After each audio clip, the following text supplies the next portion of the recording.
네, 오늘도 하나님의 은혜를 따라 하나님의 마음을 깊이 깨닫고 기도하기 위해 이 자리에 나오신 아포스토일 지체 한 분 한 분을 주님의 이름으로 사랑하고 축복합니다. 우리는 모두 평가하는 삶에 익숙한 것 같습니다. 여러분들은 어떤 평가에 익숙합니까? 아니면 어떤 평가를 자주 하는 것 같습니까? 반대로 평가를 받을 때도 참 많은 것 같습니다.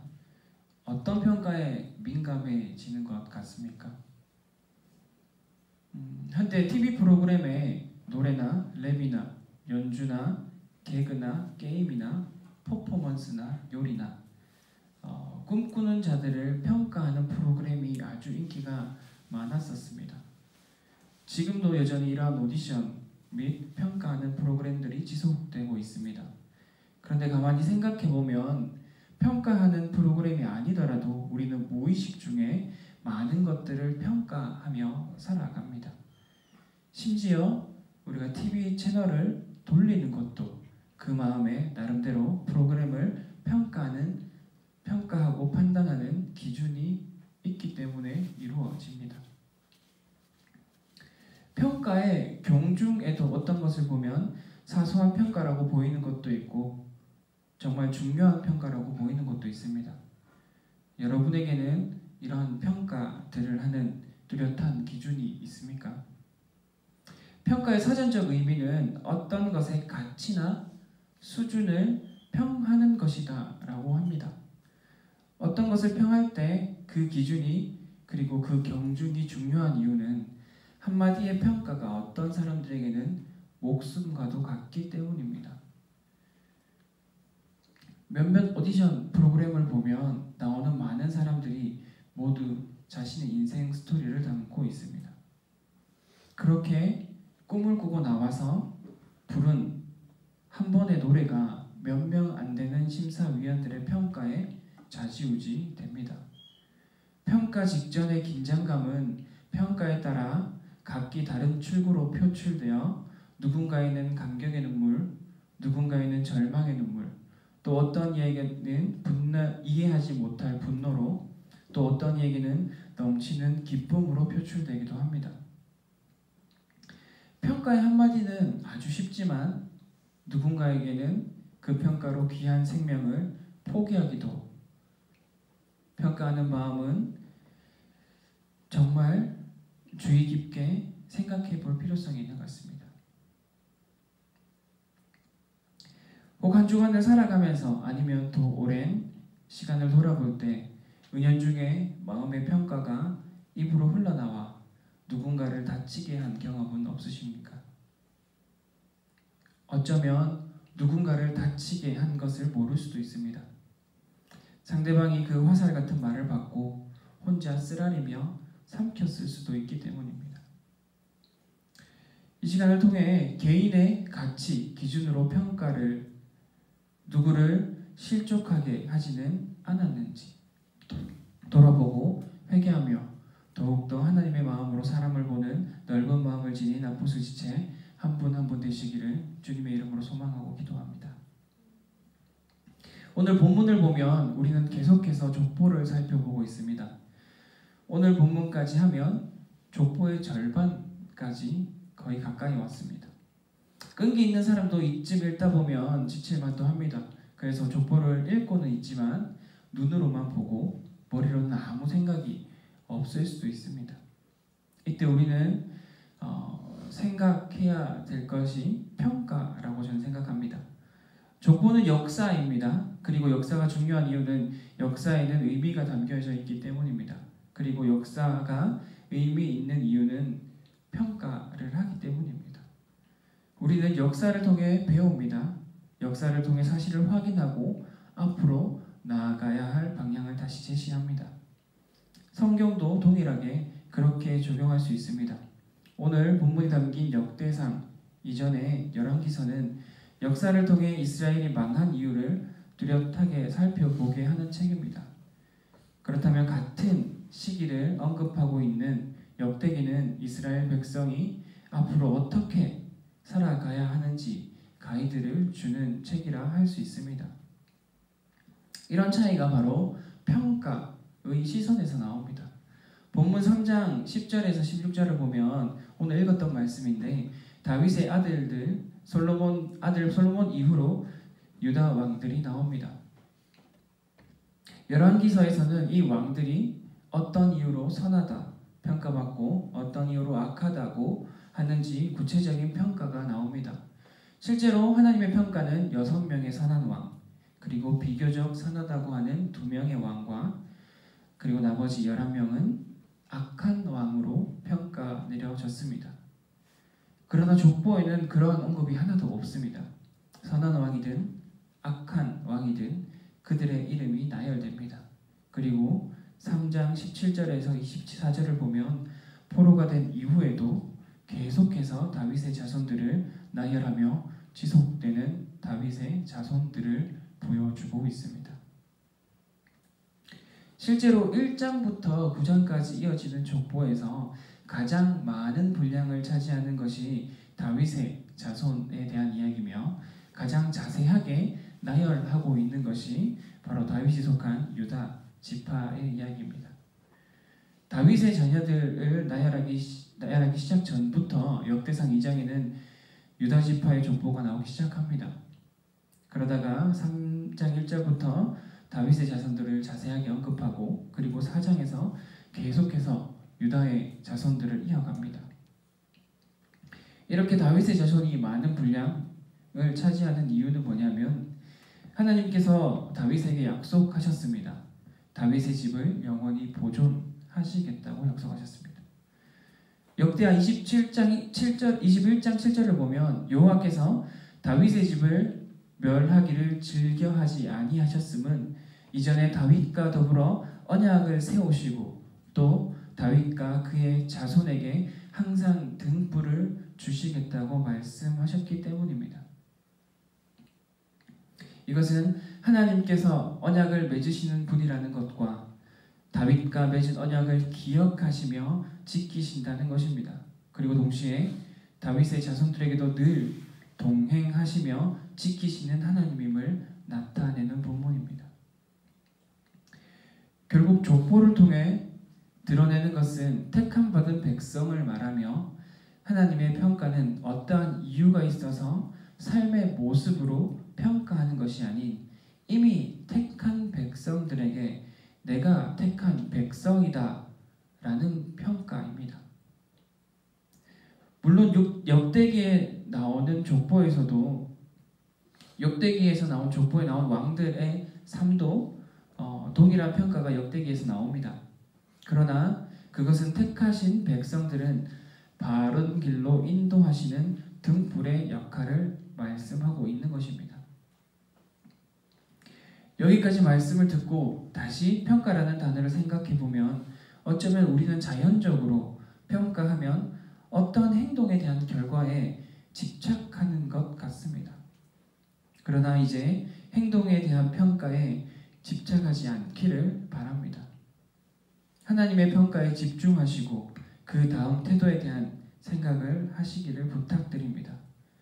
다윗도 실수를 범했습니다. 그러나 오늘 본문만 살펴보아도 다윗이 하나님께 받은 은혜들을 살펴볼 수 있습니다.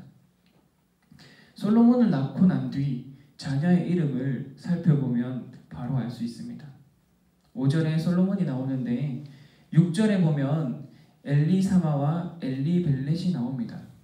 이 두 사람의 이름의 뜻은 엘리사마는 하나님께서 들으셨다이고 엘리벨렛은 하나님께서 구원하셨다입니다. 두 아들의 이름이 족보상으로 보면 아마 다윗이 통곡하며 회개한 이후로 보입니다. 다윗은 하나님 앞에 범죄한 뒤 죄를 깨닫고 가장 두려워했던 것이 시편 51장에 드러납니다. 제가 읽겠습니다. 주의 얼굴을 내 죄에서 돌이키시고 내 모든 죄악을 지워주소서. 하나님이여 내 속에 정한 마음을 창조하시고 내 안에 정직한 영을 새롭게 하소서. 나를 주 앞에서 쫓아내지 마시며 주의 성령을 내게서 거두지 마소서. 주의 구원의 즐거움을 내게 회복시켜 주시고 자원하는 심령을 주사 나를 붙드소서. 아멘. 다윗은 하나님 앞에서 멀어지는 것을 가장 두려워하는 자였습니다. 하나님께서 주시는 기쁨을 상실할 때 가장 슬퍼하며 하나님 앞에 무릎으로 나아갈 줄 아는 자였습니다. 그렇게 기도 응답받은 다윗은 자녀의 이름을 하나님께서 내 기도를 들으셨다. 그리고 하나님께서 나를 구원하셨다. 라고 지었을 것입니다. 이러한 다윗을 통하여 하나님은 하나님 나라를 이루실 큰 계획을 이루어 가십니다. 다윗은 하나님의 성전을 짓고 싶어 했습니다. 물론 사람의 마음으로 다윗은 그의 때에 완성하고 싶었을 것입니다. 완성물을 보고 하나님께서 기뻐하시겠지 하며 본인도 함께 기뻐하고 싶었을 것입니다. 그러나 그것 중 일부만 하나님의 뜻이었습니다. 하나님께서는 다윗의 자손을 통해서 성전을 짓고자 다윗에게는 준비만 하게 하셨습니다. 오늘 본문이 포함된 역대기 1장부터 9장까지는 다윗의 족보가 나오고 10장부터 20장까지는 다윗의 왕국이 확립된 과정을 그리고 있습니다. 그리고 21장부터 29장까지는 다윗이 성전 건축을 하기 위해 모든 준비 과정들을 그리고 있습니다. 하나님은 그렇게 다윗을 통해 성전을 준비하게 하십니다. 그런데 이보다 더 깊은 뜻은 다윗을 통해 성전을 짓고 그의 자손 솔로몬을 통해 성전을 완성하셨다면 다윗의 자손들을 통해서는 하나님께서 다윗을 가문을 통해 우리 한 사람 한 사람이 성전이 되기 위하여 예수님이 오실 길을 예비하는 자로 사용하셨다는 것입니다. 실제로 이스라엘 역사를 보면 과연 하나님께서 다윗의 자손들을 예수님 오실 길을 예비하는 자로 사용하셨느냐라는 의문이 들기도 합니다. 그러나 신약의 말씀을 보면 히브리서 말씀은 그 길은 우리를 위하여 휘장 가운데 열어놓으신 새로운 살 길이요 휘장은 곧 그의 육체이니라 라고 예수님의 몸을 말하고 있으며 그 다음 마태복음에 보면 이에 성소 휘장이 위로부터 아래까지 찢어져 둘이 되고 땅이 진동하며 바위가 터지고 아멘. 이렇게 신약에서 예수님께서 곧 성전임을 드러내고 계십니다. 그리고 예수님께서 십자가에 죽으실 때 성전의 휘장이 찢어지는 장면을 통해 예수님이 몸이 우리를 위해 찢기시는 것을 의미적으로 보여주시고 그것은 동시에 우리 한 사람 한 사람이 성전이 되기 위한 일임을 말씀하고 계십니다. 고린도전서에 보면 이런 말씀이 있습니다. 너희는 너희가 하나님의 성전인 것과 하나님의 성령이 너희 안에 계시는 것을 알지 못하느냐. 그렇게 하나님께서는 우리가 각 사람이 성전이며 우리 모두가 예수님을 머리로 한 성전을 이루며 살아가기를 말씀하고 계십니다. 우리는 우리의 삶의 영역에서 정말 성전으로 서 있습니까? 다시 본문으로 돌아가서 한 가지 질문을 하고 마무리를 하려고 합니다. 앞서 말했듯 오늘의 본문이 주로 다루고 있는 다윗의 자녀들과 다윗의 자녀들을 포함한 유다 지파 그들의 선택을 보고 그들의 선택의 제한을 보고 한편으로는 하나님의 선택에 대한 의문을 지닐 수 있습니다. 마치 하나님의 사랑에 차별이 있는 것처럼 말입니다. 그러나 하나님의 택하신 백성은 유다 지파만이 아닙니다. 오늘 본문을 지나 온 이스라엘 지파들이 하나씩 나오기 시작합니다. 그들은 모두 하나님께서 택하신 백성이며 하나님의 역사의 한 사람이었습니다.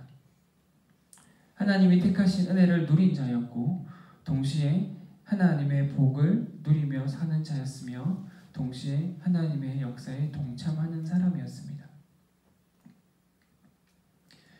하나님께서는 그렇게 한 사람 한 사람을 불러 세우시고 각 사람에게 믿음의 분량에 맞게 역할을 주십니다. 무엇을 하며 사는지 모르고 우리가 살아가더라도 하나님께서는 모든 것을 합력하여 선을 이루시며 하나님 나라를 이루어 가십니다. 로마서 말씀에 보면 우리가 알거니와 하나님을 사랑하는 자 곧 그의 뜻대로 부르심을 입은 자들에게는 모든 것이 합력하여 선을 이루리라. 아멘. 그렇게 하나님께서는 온 이스라엘을 바로 세우고자 하셨습니다. 분명 우리 삶에도 삶의 모습에 따라 하나님 앞에서 평가될 것들이 있을 것입니다. 그러나 그 평가 이전에 우리의 삶은 이미 하나님 앞에서 존귀한 하나님의 자녀로 그 가치가 평가되어 있습니다. 우리의 삶의 모습이 어떠하든지 하나님께서는 협력하여 선을 이루어 하나님 나라를 만들어 가십니다. 그 속에서 하나님께서는 우리의 삶의 모습을 보고 탄식하기도 하시며 기뻐하시기도 하십니다. 다윗의 자손들의 모습을 보면 과연 그들이 예수님의 예비하는 삶을 살았는가? 라는 질문을 달게 될 때도 있습니다. 그러나 하나님은 택하신 백성들을 사랑으로 이끄시며 하나님의 큰 계획하심에 작은 일부일지라도 우리 한 사람 한 사람을 너무 귀히 여기시며 때론 삶에 대한 책임을 물으시며 어려움을 겪게도 하시며 때로는 삶의 풍성함을 더하시기도 하시며 그 은혜를 맛보게 하십니다. 그렇게 다윗이 겪었던 것처럼 때로는 죄로 인해 하나님이 멀게 느껴지기도 하며 하나님으로 인한 기쁨을 상실하기도 합니다. 그러나 그렇게 우리를 계속해서 돌이키시며 계속 우리를 세워 가십니다. 그렇게 하나님께서는 약속하신 바를 반드시 지키십니다. 그리고 하나님께서 가지신 계획은 우리가 생각하는 단순한 우리 한 사람의 일생을 넘어 우리가 느끼기에는 길고도 긴 계획을 이루어 가십니다. 다윗의 성전을 완성하고 싶었지만 준비하는 과정을 거쳤듯이 우리가 하나님의 뜻을 다 이해할 수 없을지라도 한 사람 한 사람 삶을 세심하게 인도하시며 또 택한 사람을 통해 약속하신 바들을 지키시며 인도하시며 택하신 모두에게 그 약속을 느끼게 하시고 누리게 하시는 것은 확실합니다. 이 아침에 새벽을 깨어 기도의 자리에 나오신 여러분은 하나님께서 택하셔서 인도하심이 있기에 이 자리에 나오신 것을 믿습니다.